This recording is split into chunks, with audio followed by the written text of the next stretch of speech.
জাতীয় সংকটে পড়েছে অথবা জাতীয় সম্ভাবনার দ্বার প্রান্তে গিয়েছে, তখন আমরা দিশা দেয় এই জনপদের ইতিহাসে মৌলানা ভাসানী হচ্ছেন এমন একজন রাজনৈতিক ব্যক্তি, এমন এক নেতৃত্ব যিনি আমাদের প্রতিটি সন্ধিক্ষণে আমাদের সামনে দিশা দিয়েছেন। আজকে যখন আমাদের ছাত্র শ্রমিক তরুণ জনতা, আমাদের আবু সাঈদ, আমাদের মুগ্ধ ফরাজ কিংবা ওই শ্রমিক শুভশীল কিংবা ছাত্র ফেডারেশনের বীর জুলফিকার শাকিল, এইরকম হাজারো তরুণ শ্রমিক ছাত্র জনতা বুকের রক্ত দিয়ে যেন মাটি ফুঁড়ে আবার এই দেশের মানুষ নতুন করে জেগে উঠেছিল, জুলাই আগস্টে অভ্যুত্থান তৈরি করেছিল, ওই স্বৈরাচারী শেখ হাসিনাকে ক্ষমতা ছেড়ে দেশ ছেড়ে পালাতে বাধ্য করেছিল। সেই সন্ধিক্ষণে আমরা দাঁড়িয়ে আছি। আমরা কোন দিকে যাব?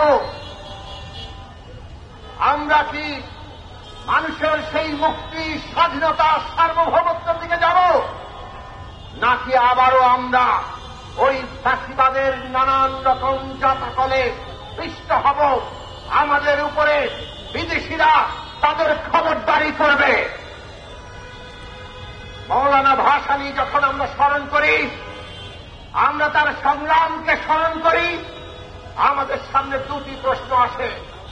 একদিকে স্বাধীনতা আর জাতীয় সার্বভৌমত্ব, আর একদিকে হচ্ছে জনগণের মুক্তি, কৃষক, শ্রমিক, দেশের খেটে খাওয়া মানুষ সহ সকল জনগণের মুক্তি।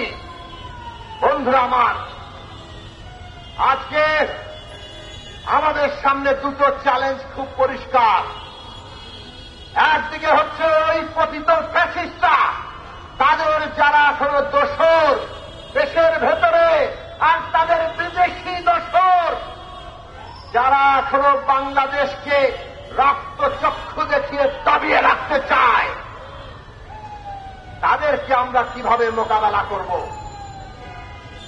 আর একটি চ্যালেঞ্জ, ফাঁসিবাদের কবল থেকে ফাঁসিবাদকে বিলোপ করে কিভাবে একটা নতুন রাজনৈতিক বন্দোবস্ত, জনগণের গণতান্ত্রিক ব্যবস্থা, আমাদের সমস্ত জনগণের মুক্তি, সেইটা নিশ্চিত করব। আপনারা সবাই জানেন, যারা মুক্তিযুদ্ধের চ্যাম্পিয়ন দাবিদার ছিল, যারা এই দেশকে মুক্তিযুদ্ধ দিয়ে ভাগ করতে চেয়েছে, যারা এই দেশে মুক্তিযুদ্ধের নাম নিয়ে ফ্যাসিবাদ কায়েম করেছে, আমাদের সন্তানদের বুকে গুলি করেছে, তারা আজকে তাদের চেহারা পরিষ্কার করে দিয়েছে। ক্ষমতা ধরে রাখার জন্য 5 তারিখ সকালবেলাও এই দেশের সেনাবাহিনী, পুলিশ বাহিনী, সমস্ত বাহিনীকে জনগণকে গুলি করেও তাকে ক্ষমতায় রাখার জন্য তিনি বলেছিলেন, পারেন নাই। এখন ভারতের পায়ে ধরেছেন, ভারতে গিয়ে আশ্রয় নিয়ে বাংলাদেশে বলছেন ডোনাল্ড ট্রাম্পের ছবি নিয়ে মিছিল করতে, আর তাতে হামলা হলে উনি ওনার আমেরিকান লিঙ্কে পাঠিয়ে দিবেন যে এই দেশে ডোনাল্ড ট্রাম্পের সমর্থকদের উপর হামলা হচ্ছে। বন্ধুরা আমার, এই দেশের মানুষকে হত্যা করে ক্ষান্ত হন নাই, এখন এই দেশের বিরুদ্ধে, আমাদের সার্বভৌমত্বের বিরুদ্ধে আজকে ষড়যন্ত্র শুরু করেছেন। আজকে সে কারণে বাংলাদেশের সমস্ত সংগ্রামী মানুষকে, ফ্যাসিবাদের বিরুদ্ধে যারা লড়াই করেছে, সকলকে ঐক্যবদ্ধ থাকতে হবে আমাদের সার্বভৌমত্ব রক্ষার জন্য। ভারতকে আমরা বলি, বাংলাদেশের মানুষের আকাঙ্ক্ষার বিরুদ্ধে দাঁড়াবেন না। এই দেশের মানুষ রক্ত দিয়ে এই রাষ্ট্র পত্তন করেছে, আপনারা আমাদের পাশে দাঁড়িয়েছিলেন ভারতের জনগণের কাছে, সে কারণে আমরা আমাদের কৃতজ্ঞতা রাখি। কিন্তু বাংলাদেশের সার্বভৌমত্ব, আমাদের স্বাধীনতা, এই দেশে গোলামকে ক্ষমতায় রেখে যদি নস্যাৎ করতে চান, বাংলাদেশের মানুষ সেটা মানবে না। বাংলাদেশের মানুষ প্রস্তুত আছে এই দেশের স্বাধীনতা, সার্বভৌমত্ব রক্ষার জন্য। মৌলানা ভাসানী দিশা দিয়ে গিয়েছিলেন, পিণ্ডির জিঞ্জির ছিন্ন করেছি দিল্লির দাসত্ব করার জন্য নয়।